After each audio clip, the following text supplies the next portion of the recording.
1962 కాలం నాటి ఒక స్వచ్ఛమైన ప్రేమ కావ్యం. పల్లెటూరి వాతావరణం, సంధ్యా సమయం, గోదావరి గట్టు మీద చల్లని గాలి. అప్పుడే కాలేజీ నుండి ఇంటికి వెళ్తున్న ఒక అమ్మాయి, సావిత్రి గారి లాంటి నడకతో, చేతిలో పుస్తకాలు పట్టుకొని నడుస్తూ ఉంటుంది. వెనుక నుంచి ఒక సైకిల్ బెల్ సౌండ్ వినిపిస్తుంది. ఆమె వెనక్కి తిరిగి చూడదు. కానీ ఆమె పెదవుల మీద ఒక చిన్న చిరునవ్వు మెరుస్తుంది.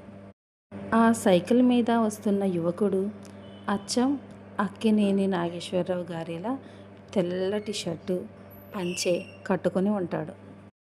ఆ రోజుల్లో ప్రేమ అంటే ఈ రోజుల్లో లాగా ఐ లవ్ యూ చెప్పుకోవడాలు, వాట్సాప్ మెసేజీలు ఏమీ ఉండేవో. చూపుల కలయిక, ఒకరినొకరు చూసుకున్నప్పుడు కలిగే ఆ తడబాటు, సిగ్గు, అదే ఒక పెద్ద టెన్షన్. అప్పట్లో ప్రేమకు వారధి ప్రేమలేఖ. నెమలి ఈకలతోనో, ఇంకు పెన్నెలతోనో రాసిన ఆ కాగితం కోసం వారం రోజులు ఎదురు చూడటం ఆ కాలం నాటి గొప్ప ఫీలింగ్. రాయబారం నడిపేది స్నేహితుడో, చిన్న తమ్ముడో ఆ ఉత్తరాన్ని ఎవ్వరికీ తెలియకుండా అవతలి వారికి అందించి పోస్ట్ మ్యాన్ పాత్ర పోషించేవారు.